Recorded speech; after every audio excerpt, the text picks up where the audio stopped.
Welcome to the deep dive. Today we are taking just a truly bizarre retail moment and trying to pull apart the strategy or lack of strategy hiding right under the surface. We're talking about November 6th, 2025. And specifically, a $29.95 glass teddy bear cup, the Bearista cold cup. Right, and the absolute mayhem it unleashed across North America. It almost sounds like an exaggeration, but the reports were, well, they were real. We had a shift supervisor in Minnesota, Shannon Delgado, who gets to work at 3:00 a.m. 3 in the morning. 3 in the morning, and finds people already camped out, wrapped in blankets, in the freezing cold. And then you jump over to Houston, and by 5:15 a.m., things are so heated, police have to be called in just to manage the crowds. Wow.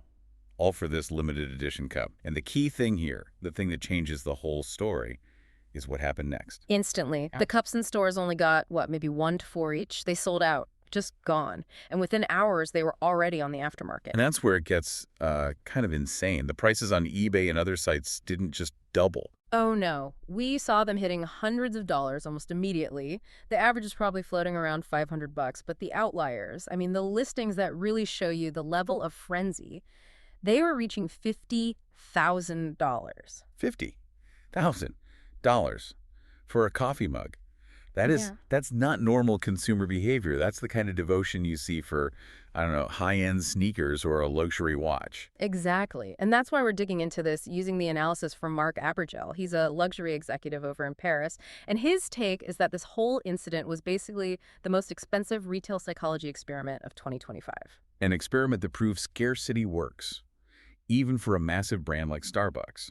But, and this is the important part, it also proved they have absolutely no idea what to do with that power. Right.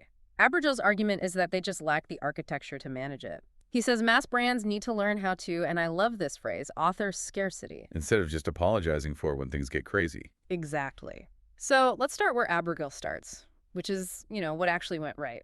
Because beneath all that chaos, Starbucks proved something huge. They proved they're what he calls a cultural nation. Okay, a cultural nation. That sounds like a big claim for a company that sells coffee. Mm-hmm. Let's unpack that. What's the evidence they're playing in the same league as, say, Hermes or Chanel? Well, look at the pillars he lays out. First, you have the constituency. Starbucks has 75 million rewards members around the world. That's not a customer list. No, that's a following. A devoted, incentivized tribe. It is. These are people whose daily habits are literally built around the brand. That's the foundation of sovereignty. Then you have the rituals. And this isn't just a marketing calendar, right? We're talking about things that have become actual cultural timestamps. Precisely. Think about Red Cup Day, or the big one, pumpkin spice latte season. The PSL isn't just a drink anymore, it's a secular liturgy. They've spent 20 years deliberately making it the official start of fall for millions of people. When you can own a spot on the calendar, you own a piece of the culture itself. Which builds the third pillar, emotional equity. The whole brand was built on being that third place, that little sanctuary between your home and your work. And that lets them have incredible pricing power. Yeah, nobody needs a $7 latte. You're buying the symbol, the comfort, the ritual. It defies normal commodity logic. And the Barista Cup itself is proof of how deep all this runs. It tapped into this huge well of nostalgia. The original plush barista mascot goes all the way back to 1997. That's a 28-year heritage.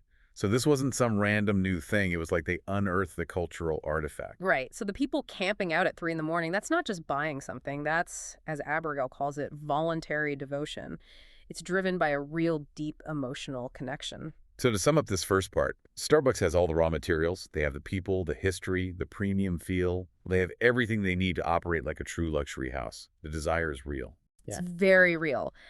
But that intensity is exactly what exposed the catastrophic flaw in their system. The Barista launch proved scarcity works, but the way they handled it meant they surrendered their sovereignty. So what should have been a coronation? Became a logistical disaster and a public apology.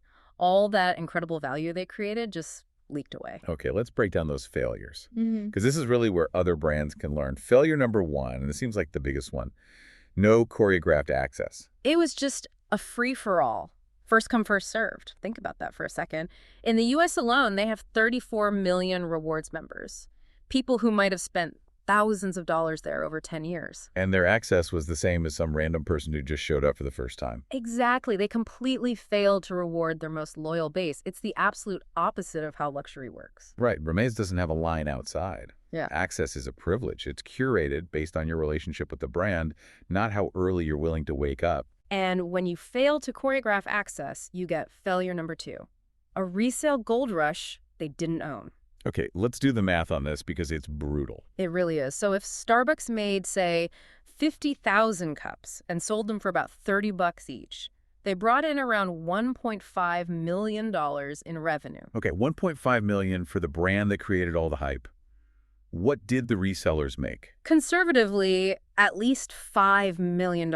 And that's not even counting the cut that platforms like eBay took from every sale. So Starbucks did all the work, created the desire, and then walked away with a fraction of the profit, while intermediaries captured 4 times as much value. Unbelievable. They captured the cost, but they lost the value. And when you lose control of the value, you get to failure number 3. Narrative surrendered to the algorithm. Right, the official response. That classic, weak corporate apology. Demand exceeded expectations.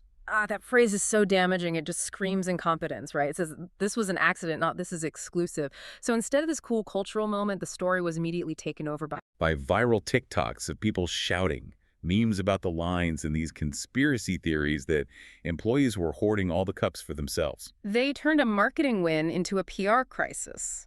A luxury brand would author the story, orchestrate a debut that builds brand equity. Starbucks just let the chaos and the apology define the moment. And maybe the worst part, strategically, is failure number 4. No memory of who wanted it most. Because it was a free-for-all, they have no first-party data. They have no idea who those people were camping out. They don't know who was so desperate they paid $500 on eBay. And that data is everything. A luxury brand knows every single one of its top clients. Every person on a wait list is a relationship they can manage. If you don't know who wants your product the most, you can't build on that desire for the future. Yeah. You've just given away your most valuable customer insights to the resale market. So yeah, Starbucks learned a priceless lesson in scarcity, but they just didn't have the tools, the data, the process, the control to actually use it.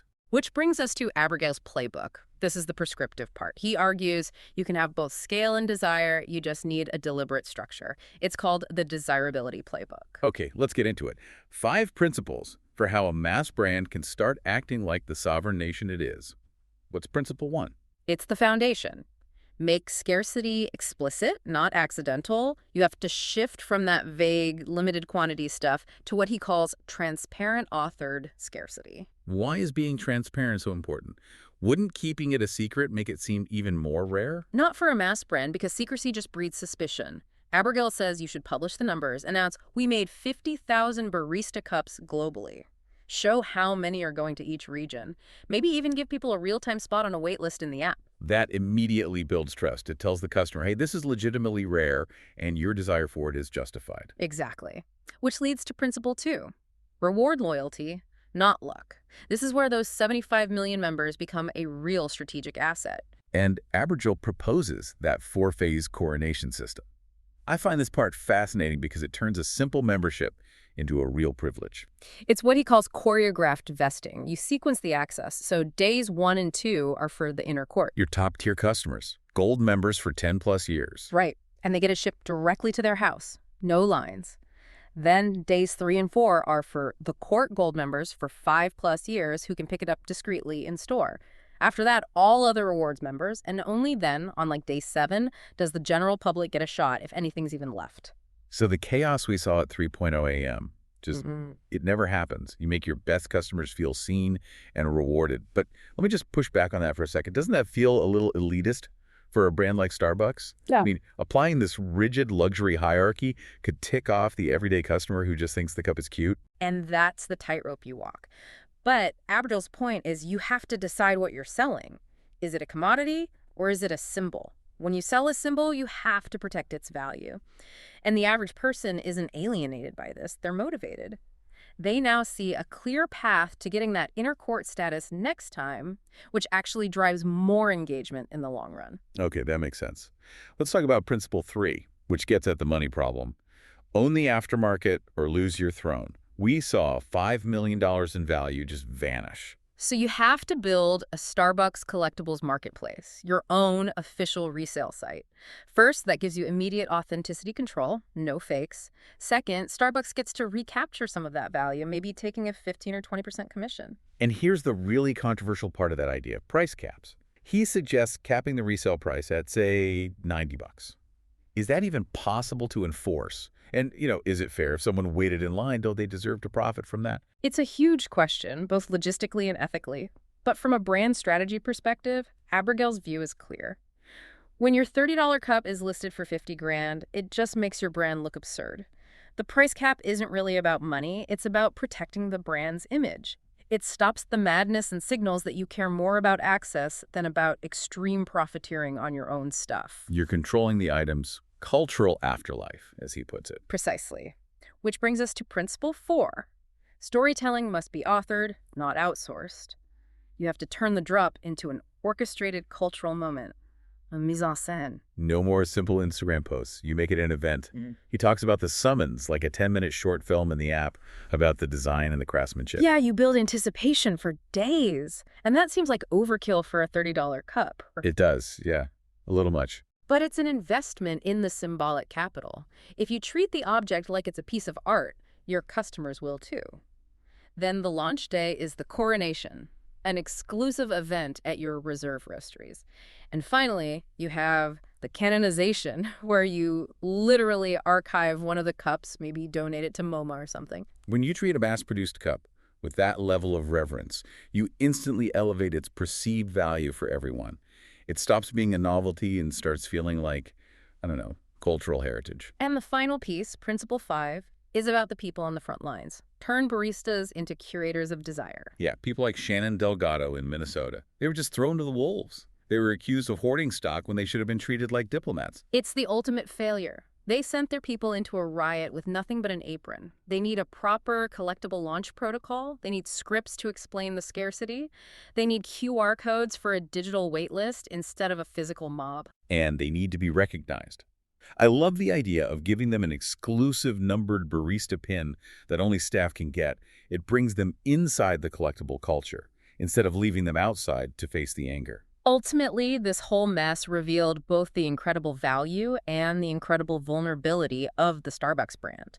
They have all the pieces of a cultural nation, the members, the app, the history. They just need the conviction to actually manage the desire they create, with the same precision that a luxury house does. So looking bigger picture, this isn't just a Starbucks problem, is it?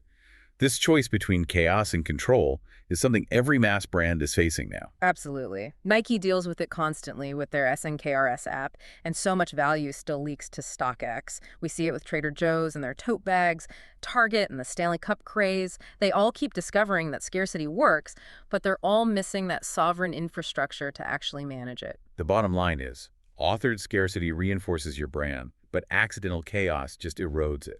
It does. We're so often focused on the product itself, the perfect espresso or the perfect design. But the brands that truly last, the ones that defy logic and command premium prices, they're the ones that steward desire with surgical precision. Which leaves a pretty big question for everyone listening. What valuable scarcity are you accidentally giving away in your own business or your own field? Something to think about next time you're debating the true cost of that $7 latte.